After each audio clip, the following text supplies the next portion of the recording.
So dosa batter பண்ண போகிறோம். தோசை பேட்டர்னா தோசை மாவு பண்ண போகிறோம் ஹெல்த்தியாக வெயிட் லாஸுக்கு.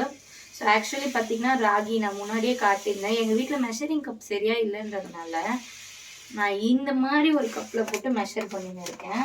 ப்ளீஸ் உங்ககிட்ட இருந்தால் அதில் பண்ணிக்கோங்க. ஸோ எல்லாமே இந்த கப்லேயே அளந்து நான் போட்டுப்பேன். ஃபர்ஸ்ட் வந்து ராகி, ஸோ இது மாதிரி ஊற வச்சுக்கிறதுல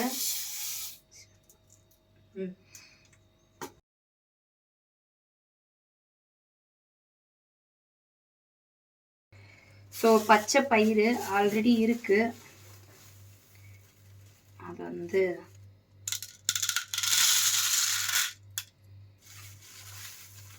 அதுவுமே ஒரு கப்பு. ஸோ இது எதுவுமே வந்து எல்லாமே யூடியூப்பில் பார்த்தது அப்படின்லாம் இல்லை. எங்கள் பாட்டி வந்து ஹெல்த்தி வேல வந்து சொன்னாங்க, அது மாதிரி தான் பண்ண போகிறேன். எனக்கு வந்து ஆல்ரெடி உடம்புல சத்து இல்லை அது இல்லைன்றதுனால தான் இந்த மாதிரி ஹெல்த்தி பேட்டர்ஸ். ஸோ ஆக்சுவலாக நான் இதிலே போட்டு அள்ளியிருக்கலாம். நான் வந்து இந்த மாதிரியான வேலையை பார்த்துன்னு இருக்கேன் ஆக்சுவலி. ஸோ இது மாதிரி கப்பில் ஃபர்ஸ்ட் வந்து ராகி ஒரு கப் போட்டிங்கன்னா அதே அளவுக்கு ஒரு கப். நான் வந்து சொல்லியிருந்தேன் முன்னாடியே, நான் வந்து ட்ரை தான் பண்ண போகிறேன்.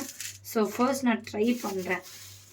ஆனால் இது எனக்கு நல்லாவே தெரியும், இது 5லேருந்து 7 கிலோ ஒரு மாதம் நம்ம கரெக்டாக எடுத்துக்கிட்டோன்னா, ஒரு மாதம் இந்த தோசை பேட்டர் எடுத்தோன்னா 5லேருந்து 7 கிலோ நமக்கு கண்டிப்பாக குறையும். At the same time walking, exercise அந்த மாதிரி பண்ணுவோம். வேறு இது சாப்பிட்டதுனால குறையும்னா நான் சத்தியமாக சொல்ல மாட்டேன். பட் நீங்கள் வந்து அதுக்கான எல்லா ஒர்க் அவுட்டும் பண்ணீங்க, அட்லீஸ்ட் எடுத்த உடனே நம்மளால் 10,000 ஸ்டெப் வந்து நடக்க முடியாது. ஸோ அப்படி இருக்கும்போது ஆரம்ப கட்டத்தில் நம்ம என்ன பண்ணலாம், லைக் ஃபர்ஸ்ட் வந்து ஒரு 1000 ஸ்டெப் எடுத்து வைங்க, அப்புறம் 2000 ஸ்டெப், 3000 ஸ்டெப் அப்படின்ட்டு போங்க. அவ்வளோதான், அந்த மாதிரி நடங்க. ஸோ தென் வந்து பார்த்தீங்கன்னா அரிசி, பேசிக்காக அரிசிலாம் சேர்க்கக்கூடாது, பட் இதுக்கும் நான் சேர்த்துக்கிறேன். ஸோ 2 ஸ்பூன் அளவுக்கு, 1 and 2, any rice I think நம்ம இஷ்டம் தான். எங்கள் பாட்டி இதை சொல்லவே இல்லை, நானே சேர்த்துக்கிறேன். அதுக்கப்புறம் பார்த்தீங்கன்னா இவன் பேர் என்னம்மா, கம்பு. ஸோ இதை வந்து சேர்த்துக்கிறோம். அதே கப்பு தான், எந்த கப்பில் வந்து நீங்கள் ஃபர்ஸ்ட் வந்து ராகி பச்சை பயிறு சேர்த்திங்களோ அதே தான். ஸோ இது வந்து இந்த கம்பு இருக்குல்ல, இதை பற்றி உங்கள் யாருக்காவது தெரியுமா? இது வந்து நல்லா ஊற வச்சுட்டு சர்க்கரை போட்டு சாப்பிட்லாம். ஸோ நல்லா பார்த்தீங்கன்னா ஒரு கப்பு போட்டேன். இதோட அவ்வளோதான். இது வந்து இதெல்லாம் தான் இருக்குது. அப்படியே கொஞ்சம் இப்படி காட்டுங்க மேடம். ஸோ கம்பு இருக்குது, 2 ஸ்பூன் ரைஸ் இருக்குது, பச்சை பயிறு இருக்குது, ராகி இருக்குது. ஆக்சுவலி பார்த்தீங்கன்னா இது கலர்ஸ்லாம் அழகாக இருக்குது. எனக்கு இந்த மாதிரிலாம் விளாட ரொம்ப பிடிக்கும், பட் இது விளாட்றதுக்கு இல்லை. உங்களுக்கு வந்து வெயிட் வந்து குறையணும், பட் ஹெல்த்தி வேலை குறையணும் அப்படின்னு நினச்சிங்கன்னா இது மாதிரி இந்த intermittent diet, water diet, egg diet, இந்த டயட் அந்த டயட்னு இல்லாமல் ஹெல்த்தி வேலையை உடம்பு குறைக்கிறதுக்கு இது பக்காவாக இருக்கும். பிகாஸ் அந்த மாதிரி டயட் இருந்து நம்ம குறைக்கிறோம், ஃபாஸ்ட்டாக குறைக்கிறோம் அப்படின்னா டக்குன்னு நம்ம வெயிட் போட்டுருவோம் அகைன் நல்லா சாப்பிடும்போது. ஸோ ஸ்லோவாக குறைச்சாலும் பரவாயில்ல, நல்லபடியாக குறைக்கணும். இன்னொன்று அது நம்ம உடம்ப வந்து அஃபெக்ட் பண்ணாத மாதிரி இருக்கணும். ஸோ இது வந்து நம்ம இப்போ ஊற வைக்கணும். ஸோ ஒரு ஓவர் நைட் வந்து இது சோக் ஆகணும்.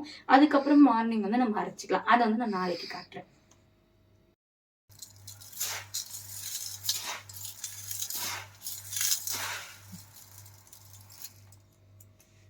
ஸோ ஃபர்ஸ்ட் வந்து இதை வாஷ் பண்ணிக்கணும்.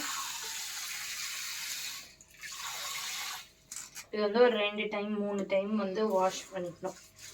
ஸோ நல்லா வாஷ் பண்ணுங்கள். ஸோ அதில் எதாவது இருந்ததுன்னா கூட வந்துடும். ஸோ இது மாதிரி ஏதாவது ஒரு அது பேர் என்ன, குச்சி, பேப்பர் ஏதாவது ஒன்று இருக்குது. ஸோ அதெல்லாம் வந்து இதில் க்ளீன் பண்ணிக்கணும்.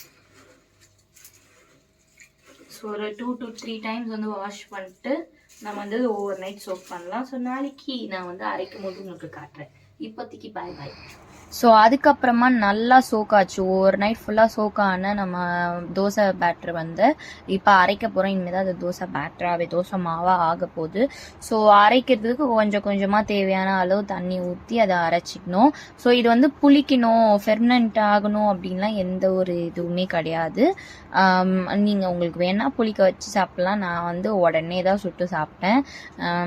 அப்போ அதே மாதிரி எடுத்து போட்டு கொஞ்சம் கொஞ்சமாக எடுத்து போட்டு மிக்சிலேயே அரைச்சிக்கலாம். உங்கள்கிட்ட அந்த அரைக்கிற கிரைண்டரா அது இருந்ததுன்னா கூட நீங்கள் அதுலேயும் போட்டு அரைச்சிக்கலாம். ஸோ எங்கள் அம்மா தான் அரைச்சாங்க. நான் வந்து ஒரு டைம் அரைப்போன்னு சொல்லி போனேன். என் மூஞ்சி ரியாக்ஷன்லேயே தெரியும் எனக்கு அதை அரைக்க தெரியல. அதாவது அது ஒரு பக்கம் திருப்பணுமா மிக்சி, ஆனால் நான் ஒரு பக்கம் திருப்பி அது ஏன் சுத்த மாட்டுதுன்னு எங்கள் அம்மாவை போட்டு கொடுமைப்படுத்தி எங்கள் அம்மாவே டென்ஷன் ஆகிட்டாங்க. நீ வந்துருன்னு சொல்லிட்டு திருப்பி எங்கள் அம்மா தான் இது பண்ணாங்க. அதுக்கப்புறம் பாருங்கள் உடனே ஒரு 10 மினிட்ஸ்லேயே நான் தோசை சுட்டு எங்கள் அம்மா தோசை சுட்டு கொடுத்தாங்க. இதில் ஒரு எக்கு போட்டு நல்லா சாப்பிட்டு பாருங்கள். ஒரே தோசையில் உங்கள் வயிறு ஃபில்லிங் ஆகிடும். ஸோ இதை ரெகுலராக நைட்டில் எடுத்துக்கோங்க. சூப்பராக இருக்கும். 7 kg குறைச்சிடலாம்.